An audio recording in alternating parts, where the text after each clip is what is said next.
got this.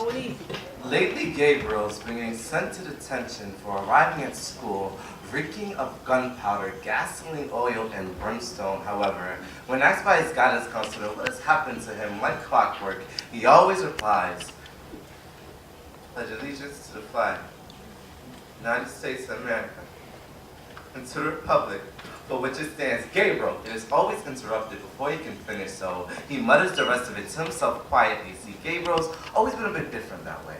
Instead of fairy tales at night, Gabriel had an affinity for war stories, and inside his head, his little brain, there's a bomb connected to a spinal cord detonator ready to ignite like a man on fire, giving him visions too familiar to be imaginary. To see, Gabriel dreams of soldiers, yet not in the traditional sense. Instead of exchanging bullet shells with the enemy like death wishes on battlefields, Gabriel has visions of him living there. Lieutenant at arms, stationed in the middle of a war story. He wrote casualties better than Anne Frank. Gabriel is just special that way, with a purple heart and a veteran soul in class. He practically molded silence into the most epic of Battleford Bunker. His peers would ever hear, but he started getting those damn twitches again. See, God always had this way of playing Geppetto with Gabriel's vertebrae, yet got especially out of hand today. His skin continuously overlapping itself like plate tectonics. He had bone quakes, stricken up his nervous system, grating his collarbones, lacking lips contortions. They had to sedate his twitches, training the seizures, the school nurses, ambushing, cracking back, tranquilizing cocktails, bang.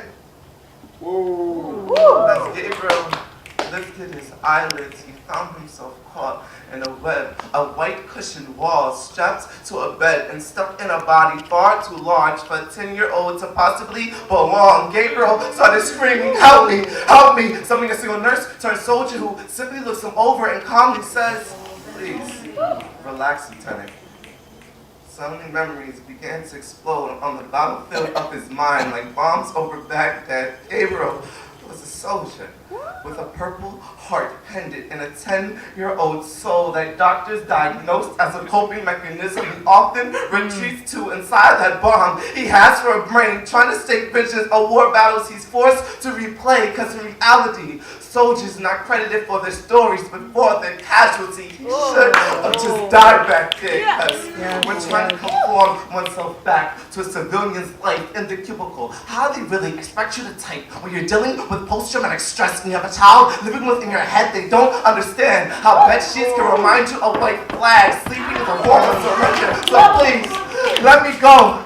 I can still fight. I have strength in these bones. I'll sacrifice my life. I just can't die here. I'm supposed to be on the battlefield. So tell my family that their loved one was a soldier. Our minds are simply palm pieces for the battle. So I gotta go now. I gotta go now. I gotta go now. And Lieutenant Gabriel, day in and day out, attempts to combat the Civil War building in his temple like tear gas. People continue to contribute to his sickness as they constantly ask, "What happened to you in Iraq?" And like clockwork, Gabriel mutters these words to the nation for which it stands, with liberty and justice for all.